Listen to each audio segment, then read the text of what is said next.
Bullshit. It's an OBS marketing show. I'm your host, Dave Mastovich. Our guest today is Brian Bronaugh, but first, let's hit the bullseye. In 2012, Dollar Shave Club opened for business with a clear, big idea. Razors delivered every month for a low subscription price. Company co-founder Michael Dublin was front and center for the brand launch in a humorous video where he calls the razors fucking great. I just had to say it. Fucking great! And pokes fun at the big razor brands and all their technology. The company's website crashed in 2 hours and their inventory was sold out in 6. 4 years later, the company has a 15% share of razor cartridges sold. Unilever was impressed and bought Dollar Shave Club for $1 billion. Prior to Dollar Shave Club turning the online razor market into a growth business, Gillette had 70% of the shaving market. The long-standing razor blade market leader made a habit of upselling customers on new and improved shaving technologies that pushed the price of blades as high as $8. Throw in the inconvenience of shopping for razors or even forgetting to buy new ones, and you have a market opportunity that Dollar Shave Club's founders were sharp enough to maximize. Dubin infused his mantra of stay focused on what's important, stay narrow throughout the company. Memorable and minimal monthly subscription fees, basic products with no swivel heads or vibrating handles, low-cost operations, straightforward, in-your-face marketing. Dollar Shave Club continues to agitate the big boys as the company has forever changed the $3 billion shaving market. Gillette even filed a civil lawsuit against the company for infringement of one of its patents. Competitors like Shave Mob and Harry's Razor Company entered the fray, but Dollar Shave Club still garners about 50% of the online razor market. Dollar Shave Club did a fucking great job of defining their target market, understanding their big idea, and creating memorable messaging. And as a result, they continue to hit the bullseye. The No Bullshit Marketing Show is brought to you by Audible.com. Get a free audiobook download and 30-day free trial at audibletrial.com/nobs. Try a book like Real Food, Fake Food, Why You Don't Know What You're Eating and What You Can Do About It by Larry Elridge. You can download it for free today. audibletrial.com/nobs for your free audiobook. Over 180,000 titles to choose from for your iPhone, Android, Kindle, or MP3 player. Our guest today is Brian Bronaugh, and that first episode was awesome. One of the more fun conversations I've had. He's owner of 340 Designs and host of the Core 340 podcast. He is a brand builder at heart and has been his entire career, art director, leading the advertising creation. He was at Mullen for 25 years, 7 or 8 of them as the CEO. He's got that track record of building brands for companies big and small across many industries, and he would have probably done really well building that Dollar Shave brand had they called him. Brian, welcome to the show. Thank you for having me. It's quite the introduction. I love and again, CEO is probably too lofty. I was president of the Mullen office. Joe Grimaldi, if he ever listened to us, which he probably wouldn't, but he was the CEO. Okay, my bad, Joe. My bad, Joe. Yeah. Sorry about that. He'll be okay. He'll be mad. He'll say, that's not fucking great. Right. And he would actually use that word because we used to call it Joe Grimaldi, go fuck yourself radio, because that was the way he ended every sentence was, do what you got to do and go fuck yourself. So that was Joe. Really, I learned a lot from that guy. Good guy. What do you think of Dollar Shave Club? Pretty much created a market. Yeah, and obviously I'm not the best shaver you probably ever had on the show. It's just something I hate to do. So I obviously don't do it a whole lot, but the model is impressive, and it's been fun to see, from afar what they've done. You talked in the first episode about your background. You went to Penn State, had a great experience. You think highly of the university. However, you felt when you came out a combination, you could have probably did more, but there was not as much hands-on. So you went to the Portfolio Center in Atlanta, and that helped you really get your design chops. And also, you said it brought you a little bit of unwarranted arrogance, which was we've all had. I've written a blog post on unwarranted arrogance. We've all had it at some point, and that got you involved in the advertising and the art direction. You then met Norm Gray there, and he was with J. Walter Thompson, huge name. He came to Ketchum, Pittsburgh, brought you, which is great for our region because it got you here. You loved it. You thought it reminded you a little bit of kind of what you had hoped when you were growing up in Madison, Wisconsin. Then you ended up being with Warner Chapelski, which turned into Poppy Tyson, Bozell Kamstra, and then Mullen. And at the high peak time, you said you had about 82 employees. Near the end, still 45 to 50. The high mark change led to the account being reviewed. And as you mentioned in episode 1, rarely do companies like ours maintain it when it goes under a big review, because if they're considering changing, there's going to be something that makes them think, oh, it's a change. Shiny new toy. With all that in mind, and with it being the No Bullshit Marketing Show, you and I talked off air, and we share a lot of the same philosophies. And so I'm going to just tell you one of our big mantras here at Mass Solutions is, when it comes to messaging, we have to understand both our why, our reason for being, and our customers' why, or reason for buying. We then need to crystallize that into one big idea, one memorable message or theme that makes an emotional impact on our target audiences. And the way that that happened for me was, throughout my career, I was using this method, but hadn't really thought it through until I read Simon Sinek's book, Start With Why, and it talked about how companies have to decide what their why is, their reason for being. And I said, but that's only half the story for guys like you and me and our companies. We have to tell our clients their why. We have to tell their customers why. So talk about your big idea throughout your career and where you are today. What's your big idea? What's your why? What's your reason for being? So the why, I talk about that a lot with the students I teach at Pitt, and I'm such a believer in, if an organization doesn't understand why they exist, or they can't imagine a future where they're not part of, that gets you into trouble, and it gets you, we talked about the idea of big. I think you get into big and you lose a sense of why. And I think customers, consumers today can smell that a mile away. They sense it. So your question about me personally is that my why is that, and this will sound very, I don't know, it'll be a tangent. I'll hopefully try to tie the bow around, but I'm interested in all boats rise. That's my why. I want to have the ability to build a smaller, sort of design-focused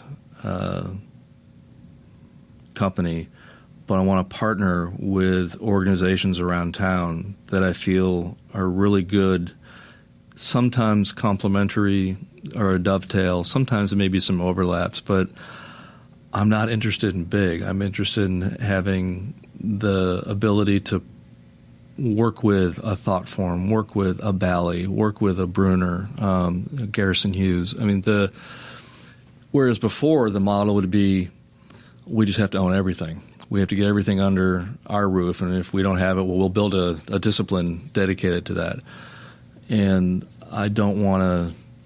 I have no interest in that at all. The people that I've talked to in the last year and a half, almost 2 coming up here since we ended the Mullen story, is working on a model that allows these individual companies to all contribute to a particular opportunity, but you have to have the right mindset around being able to share, play in the sandbox well. The whole idea, Ray used to talk about all the time, is that great things happen when you don't care who gets the credit. And I think I've been able to develop relationships with those companies and others. Wall to Wall would be another one I would highlight as well. Deep Local is a great company that's done some wonderful things. I'd love to partner with them. And they all have their specific little strengths and things that they do really, really well. I would like to have my why be that if I can find opportunities or help bring together opportunities for campaigns that would involve a little bit from that group, a little bit from this group, in a way that clients, I think, will be intrigued by that diversity of approaches and perspectives. So that's I guess how I'm still, as you can probably tell, trying to articulate the why a little more succinctly than that, but I would say I'm interested in all boats rise. Well, talk about your current company and what your thoughts are, and because it ties back to that philosophy. Yeah, it's so when Mullen ended, I was clear about what I didn't want to do, and it took probably that first 6 months to think through what I did want to do, and 4 paths emerged from that.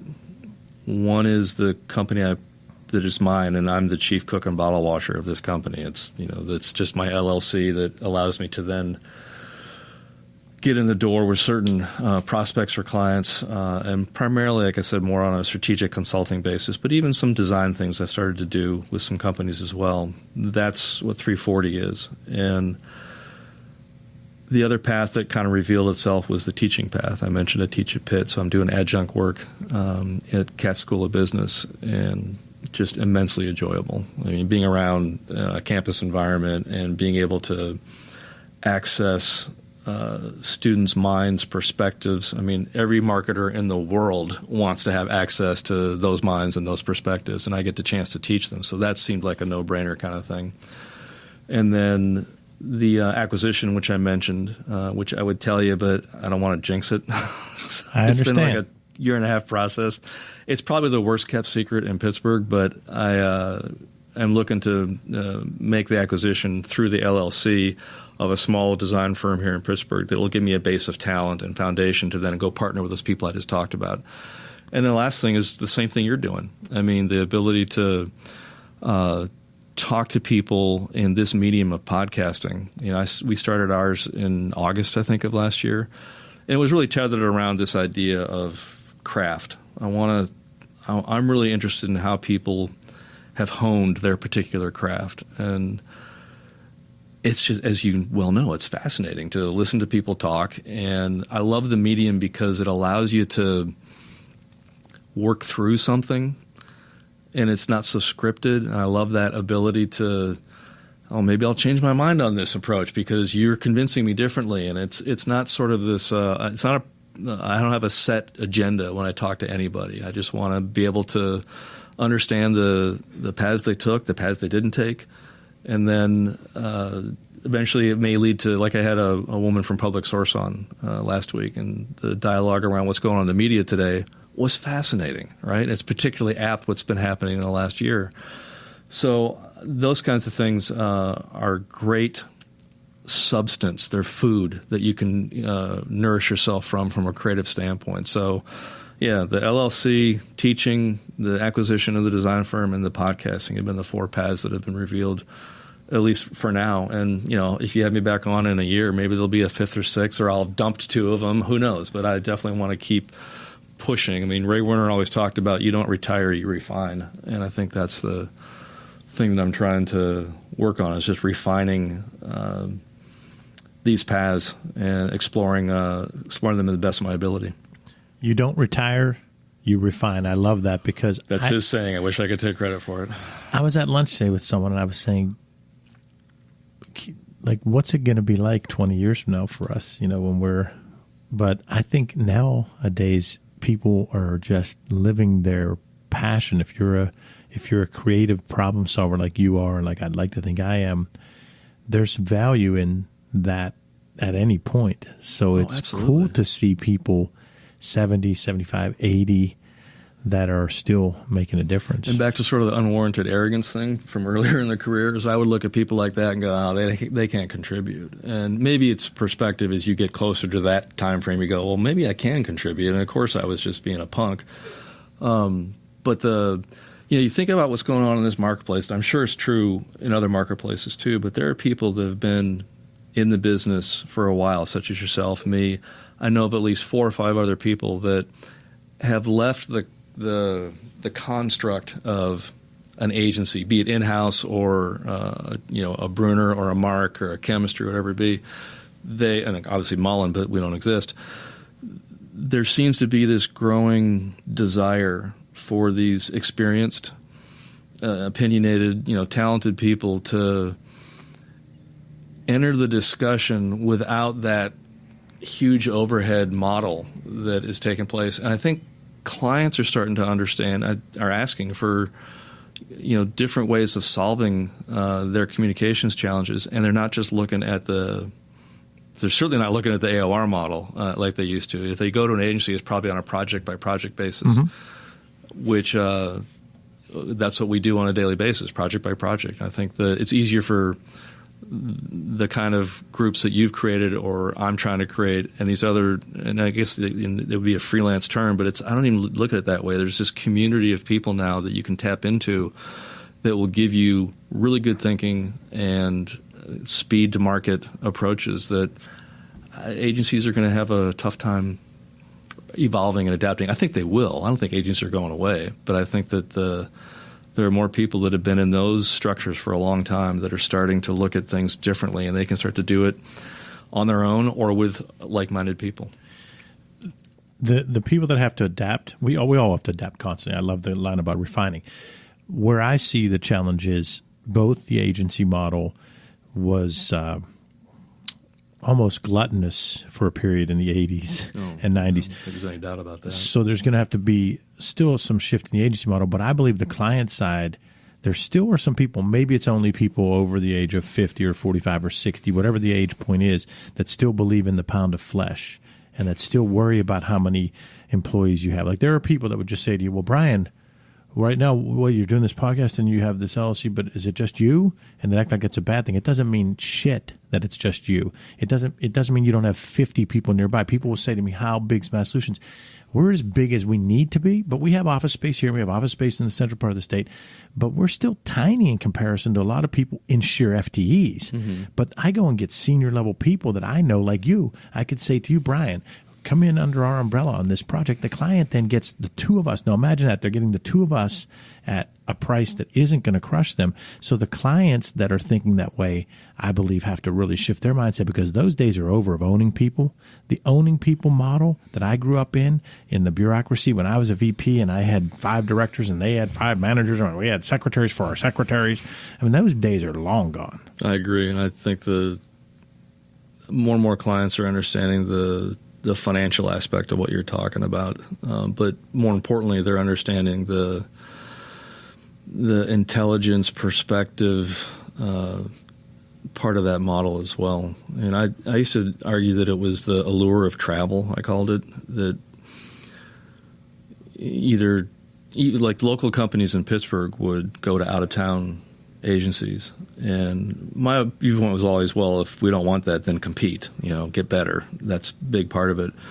But there used to be this sort of, well, if I get to go to the coast, if I get to go to New York City as a client, well, I understand the allure of that. I mean, you get to break up the rhythm of your day by going on a shoot, by going off to, do production wherever. And that was always a hard one to compete against. There's some. We worked with Animal here in Pittsburgh a lot from a production standpoint. And I think they're a remarkable company. They've done really nice work.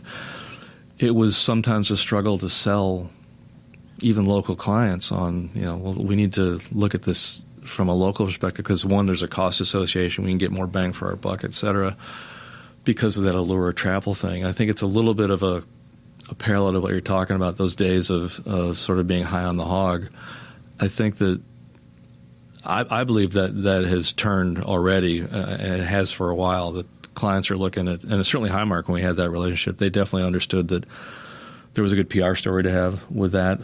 They certainly were trying to tout themselves as a local player that were helping support this community, being good corporate citizens in this community. Well, you do that by not just writing checks and putting your logos on stuff. You do that by actually engaging with the people and companies that are in this city. So long-winded answer to your question around those days are gone. I think it's because of those kinds of things that are happening with organizations that are actually trying to walk the walk as opposed to just talking it. Agree completely. Where I see the challenge the most is I agree with you that the bigger companies totally most of them just understand, Dave, we've engaged Mass Solutions, get the job done. Here's the budget. Here's the deadline. Here's the goal.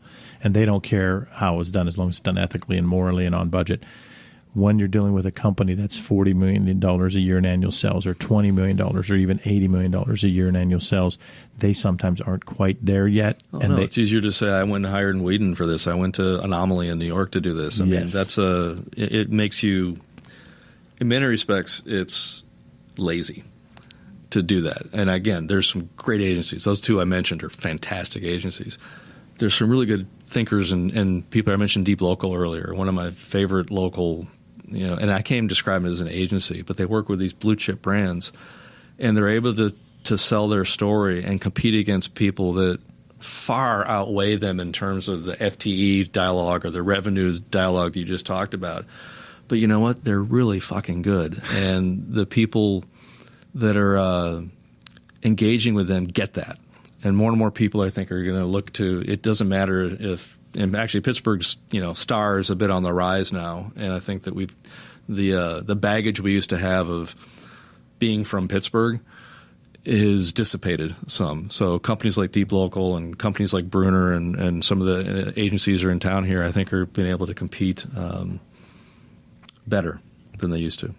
That's Brian Bronaugh, 340 Designs, and also host of the Core 340 podcast. Check it out. It's a good one, and I think that we'll have Brian back in the future, and hopefully I'll get on his show. And absolutely. We got to do a quid pro quo, don't we? It's going to be fun. It's going to continue to be fun. And I challenged you this earlier, and I said, hey, I'm going to ask you for a tool. Just make sure you think about something like a book or a blog or some kind of productivity resource. What we try to do is have each guest tell something that they think can help the listener. And it's been awesome to hear the various types of tools. And it can range from somebody that just says, this book I read 10 years ago, but it actually changed my life. Another person says, I listen to this podcast regularly, and I get a nugget each time. And someone else says, I use this project management software. I use Glip or Asana. People go into it from all different angles. So feel free, whatever you think would help our audience. A tool, huh? Yeah. I mean, there are plenty of books that I love to, I wouldn't say voracious reader, but, between the audio component of reading and actually reading, I do try to get as many under my belt as I can. There was a book written by a guy named Rob Walker that I'm a huge proponent of, and it's called Buying In. And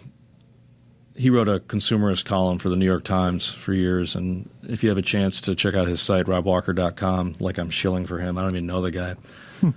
But he wrote this book called Buying In that really, for the first time, made me think about how to approach the idea of brands and branding in sort of an anti-way. And what I mean by that is that you and I both know that advertising, in the traditional definition of that word, is becoming harder and harder to penetrate with the younger audiences. So, I mean, the kids I teach are classic examples of this, where advertising is actually a way to piss them off. What he wrote about in the book is, I think, how kids of that generation are starting to approach branding and messaging and ways to be relevant to them without selling. I think that we are such products or creatures, and probably, our backgrounds, we get into that mindset. And what that book told me was to take a step back, and there's a lot more listening involved. There's a lot more I mentioned about the idea of getting big and this CSR, corporate social responsibility approaches. They're actually engaging around those kinds of things more than they are, I get such and such off of or this deal. I mean, I think it was an eye-opening book, so I recommend that one. And then the other thing I would just add, if I could get a twofer, would absolutely. Be boredom. I use boredom as a tool. I think it's a great way to unplug, to detox, to if you start with the sort of this boredom gets me to a blank slate, and then it allows things to start to come in. But if I'm constantly being bombarded, maybe people call it meditation or maybe they call it something else, but I like the word boredom just because I felt, when you're a kid, it's like, oh, I'm so bored. What are we going to do? And then your mind starts to kick in. And I think I try to employ that on a, I don't know if I do it consciously all the time, but I definitely try to take moments where I say, okay, let's get bored right now. What can we do to get bored? And it could be just going to the gym. It could be, I love to golf. I think it's a great place to get bored. Mm-hmm. And it's a great place to, maybe let some of these other things seep into your brain that if you're constantly being pinged and notified and, noise coming your way, then those things don't necessarily have a chance to creep in. So I use boredom a lot as a tool. Was there anything you thought I'd ask you that I didn't? No, I think we I'm impressed with how you can get to a lot of information quickly. I tend to ramble. Like an hour and a half will go by. I go, we had 90 minutes already. So you're much more concise and buttoned up in your approach. But no, I think hopefully we'll have more to talk about next time. So. Well, I do think that we have share a lot of common values and vision, and I think it could be a good fit to have you back, as I have a handful of repeat guests that I'd like to bring back from time to time. And when we come back the second time, we don't use this format. We just pick a topic and talk about it. So, I like those are the ones I think that's probably what mine's more predicated on is once you get past sort of the path, it's really just let's talk about what's going on. Like I mentioned, media. I think there's such an interesting dialogue around the public's perception of media. So that was a great topic to talk about. And you had Marinelli on at one point, too. Yes. That guy is freaking unbelievable. Isn't he amazing? Yeah. I mean, you can just take one topic and he can go for days. He's really, his mind is one of the more original I've come across. We should do one with the three of us just talking. Oh, my gosh. I'd be listening on that one. That would be fun. He's one of my favorite people in Pittsburgh. He is. Well, Brian, thanks for being on the show. You're welcome, and thanks for having me. To our listeners, thanks for joining us for the No Bullshit Marketing Show. Visit masssolutions.biz for show notes and additional marketing and messaging resources. Sign up for light reading. You'll receive timely, valuable ideas to improve your marketing and transform your message. It really is light, intended to be read in 2 minutes or less, and it just might trigger bright ideas for you. Again, that's masssolutions.biz. And remember, ask yourself, what's the big idea? And build your story around the answer. It's all about bold solutions, no BS.